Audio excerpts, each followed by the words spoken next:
Well, today is the big day. Xbox has finalized their acquisition of Activision Blizzard King. This this is it. After 20 long months, the deal has been finalized. With that, be sure to like the video. Subscribing is great as well, as we will be having extensive coverage and content based around this deal going through, as this is a big moment that we have been working towards. It is the largest acquisition in gaming history. It will forever change the industry, and it is going to be a fascinating transition as to seeing what goes on and what happens from this point forward. So I've got some context, I've got some details for you. So let's talk about this deal and what it means. So as of last night, the CMA, which is the UK's, antitrust and everything like that, cleared the acquisition for Microsoft Xbox to buy Activision Blizzard King, and therefore, with no more regulatory, kind of hurdles or anything like that, the deal was closed a number of hours ago. I think it was around 7 a.m. PST, which is kind of what I predicted the other night there if you were checking out the stream. The streams are really good coverage, so if you've watched those, probably some of the information will be, the same there. So going forward, first thing to note is they did release a video where they celebrate Xbox, Activision, Blizzard King coming together. It's a cinematic trailer akin to what they did when Xbox bought Bethesda, a welcoming to the family. Now we're gonna kind of play that so you have a little bit of backdrop ambience and stuff like that, just so you can get some, just so there's some action going on. But yeah, this trailer kind of gives you, at least to me, a little bit of a showcase of what they're going to be doing. So interesting. Basically all of the key franchises were present here. You got Spyro, Crash Bandicoot, Call of Duty was heavily emphasized. They've got Diablo. They've got, all of these little tiny things. You even see a little bit of, little bit of a tease of Sekiro. So I'm assuming that means we're also going to see that thing sort of enter Game Pass. We don't know for sure because they just kind of published that one, but the fact that they included it in the trailer means, they're probably going to be playing around with that property and that IP. And there also was some other little teases, like they show off Warcraft, they show off StarCraft, where it's like, it's about time. And, it's actually a really nice trailer. Highly recommend it. It's a great morning, wonderful morning, according to that. But they show off everything, like all the franchises from Flight Sim to Gears of War, even with the smallest little tease. Obviously focusing on new things like Starfield and the upcoming Call of Duty. But yeah, the trailer is just a really good indicator of where they're going and what they want to do with all this IP that's coming, which is just daunting, the amount of IP, or well, franchises, because IP is intellectual property, that they now own. Like, Xbox owns, like, so much with Bethesda, and then Activision Blizzard King, they own, like, a huge thing within the industry, and I doubt they're done, as again I mentioned, it's sort of the age of consolidation really within the gaming industry, and it's sort of like this is going to continue. I don't believe it'll be big publishers for quite a while. It's a bit of a hard cut there. I was trying to remember what a particular franchise was, and I definitely remembered it because I did see, I believe, a little bit of a tease of what that was, and it's Prototype, because I know some people have been wanting Prototype, so I did see that one teased within the trailer too, and I was like, yeah, there we go. I was just trying to remember what the name of it. I'm like, it's open world game, came from Spider-Man, weird like gooey stuff everywhere. I was like, what is this game called? Then it was Prototype. That one was kind of teased briefly too, and I was like, okay, cool. So yeah, let's break down what's going to be happening.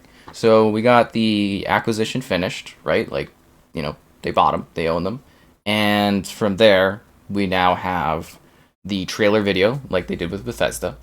Next will very likely be a roundtable discussion, which they did with Bethesda as well, where they're going to be like, oh, we've always been close, this is a natural fit, this is going to be what's happening.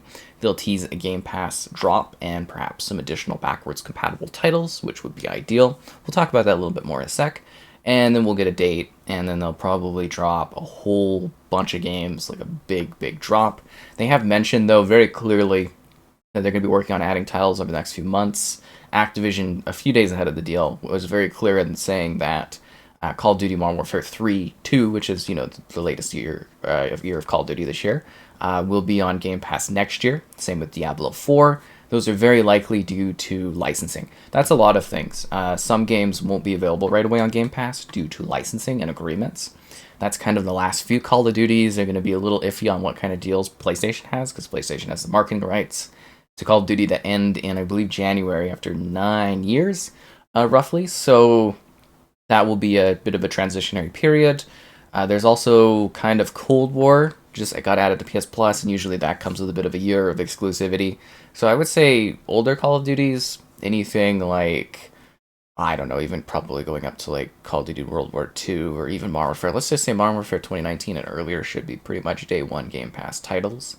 And then, day one of when they're releasing all of this stuff. Because they're going to be, like, let's be real here. They've sat there, they've worked out the licensing, all this stuff is good to go. It's just a matter of, like, when things are dropping. And then we're going to see small trickles over time as additional titles get added into the Game Pass library until everything is. There's also the element of making sure everything's available for Game Pass on console, PC, and then there's the cloud of it all, which we will eventually get to. So with that, the roundtable will very likely have Kotick there, who kind of manages Activision. I would imagine he would be there. So if you're wondering about when he's stepping down, it is going to be, from what I've read, early January, if not January 1st, 2024. He'll be gone. And then, I kind of actually assumed he would stay on longer to kind of manage things. And then someone else, I would say, would probably take over that department. My guess was Sarah Bond, who makes a lot of logical sense to me.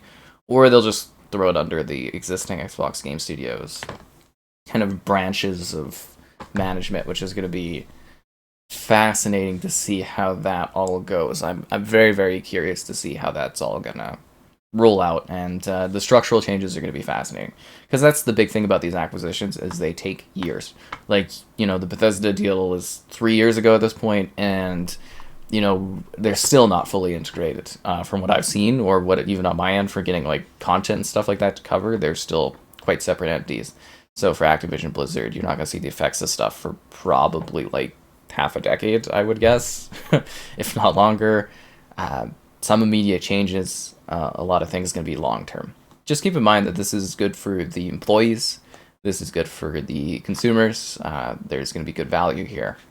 So let's talk about the Ubisoft of it, which is the cloud of it all.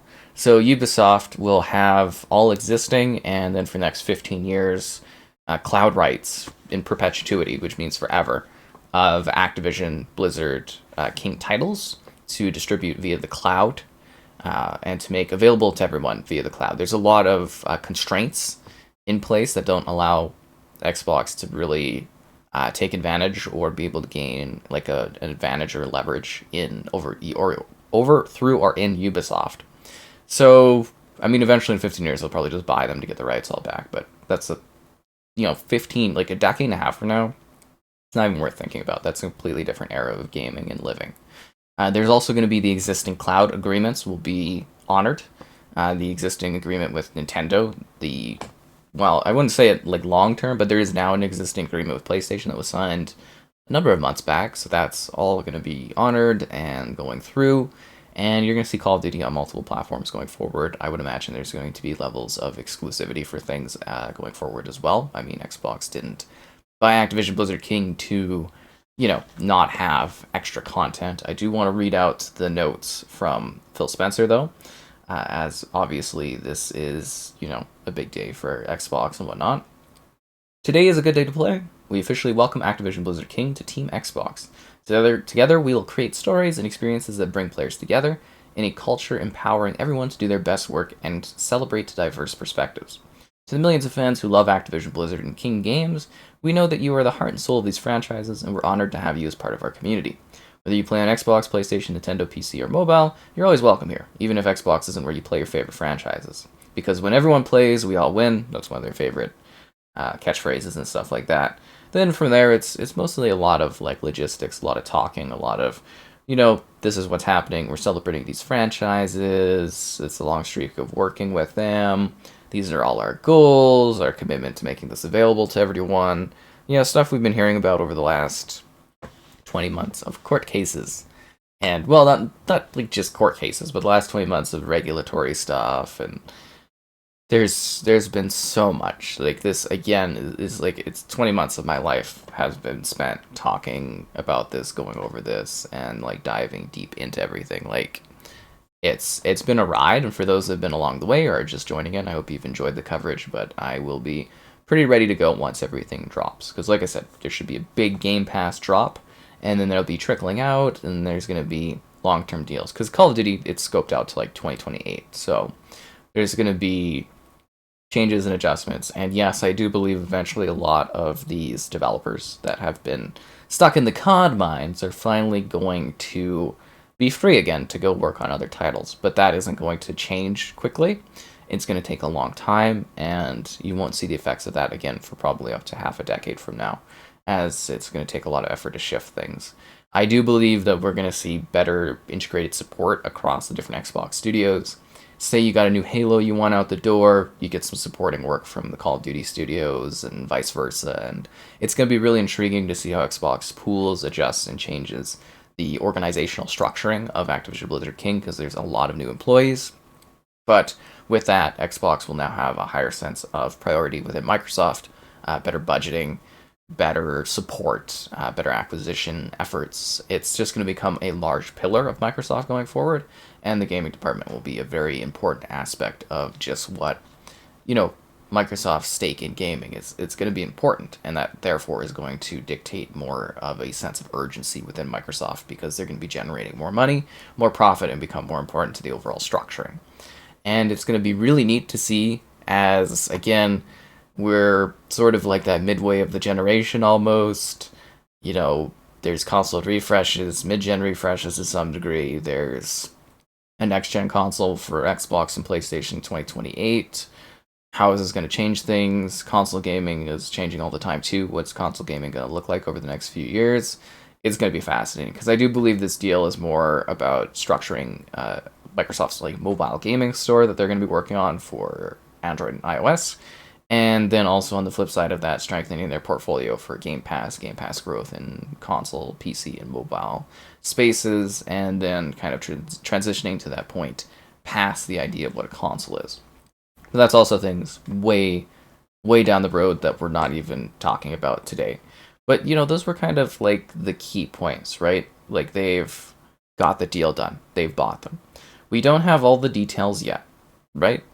We don't have everything, but we have the bare minimum that the deal is finished finally. The acquisition is concluded. I think it ended up being something like $72 billion from like $68.9 billion. So $69 billion to like $72 billion due to like delays. But finally, that acquisition is done. The people that own stock and stuff get a nice little payout. Everybody's happy. Everything is good. I mean, depending on the platform you're on, you might not be totally thrilled with this, but Xbox is finally going to really be able to compete at a higher scale than they haven't been able to prior. Like, if I was younger and you told me that Xbox would own Activision Blizzard, I'd be like, and Bethesda, that's just unreal. And like I said, I don't believe they're done. There'll be more acquisitions and stuff down the road as well, which we'll cover and stuff, but more likely smaller studios. So for now, it's going to be intriguing. Cloud rights go to Ubisoft. Kotick is out. Old franchises will hopefully be resurrected. Something like Hexen, Guitar Hero, I keep hearing about way too often. There'll be new IPs coming. There'll be your old favorites hopefully getting revisited, like Spiral and Crash Bandicoot.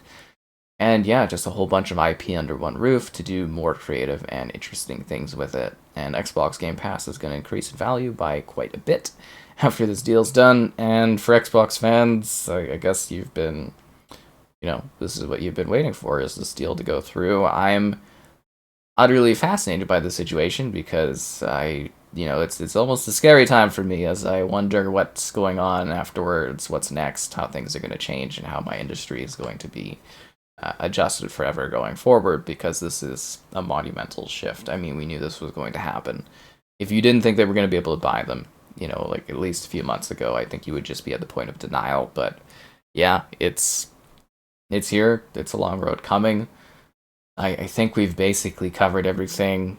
So we got the deal cleared, the deal done, the round table's coming. We got the trailer tease. We have the big Game Pass drop coming. Backwards compatibility stuff I do want to talk about briefly before we wrap things up. I am in the firm belief that because Hasbro has said they want it, the Transformers games will return. Do we have details on other stuff? I would say for Spider-Man and Marvel games that it is likely that we could see some of those return. Again, it's going to come down to whether or not Disney and Microsoft can come to a deal for the older Spider-Man games like Shattered Dimensions, Edge of Time, the Amazing Spider-Man games, because they're not really like they're their own things, right? They're like kind of based on the movies, but not really. And then the Marvel games, like you've got things such as X-Men, which would be a little trickier because they're based on the movie properties, but there are other, you know, Marvel stuff like Deadpool and so forth that are available. And it'll be interesting to see if those become backwards compatible or even available on Game Pass or available for sale again. And that'll be between Microsoft and Disney hashing something out on there. But Disney has been pretty supportive of backwards compatibility efforts, so I would say it's actually, I don't think we'll get everything, but it's likely we'll see that sort of stuff. And then the Tony Hawk games, that's going to be down to music licensing if they want to make those available, if they want to make those backwards compatible, what sort of offering they're going to make there. And that in itself is going to be just fascinating. And then also whether or not we'll see any more Crashes, any more Spyro games. Because remember, backwards compatibility is a mix of licensing, it's a mix of technicality, and then also the desire and value of making these games available again for people to buy if there's enough money in it for the companies or enough value. But I would say Transformers games seem very likely, and I can't wait to share them with you videos-wise and stuff. It's going to be awesome to take a look at those games. But I think that summarizes everything about this. Rejoice, enjoy, and yeah, it feels like a nice kind of bookend to a era of my life kind of wrapping up and everything like that. It's been a wonderful journey covering it streaming-wise, video-wise, and talking about it, and it should be next or fun to jump into the next one. Nintendo. No, but yeah, it should be absolutely fascinating to see where things go on from here on out. Again, liking the video is great, subscribing is great as well, and stay tuned for more coverage and stuff down the road of this.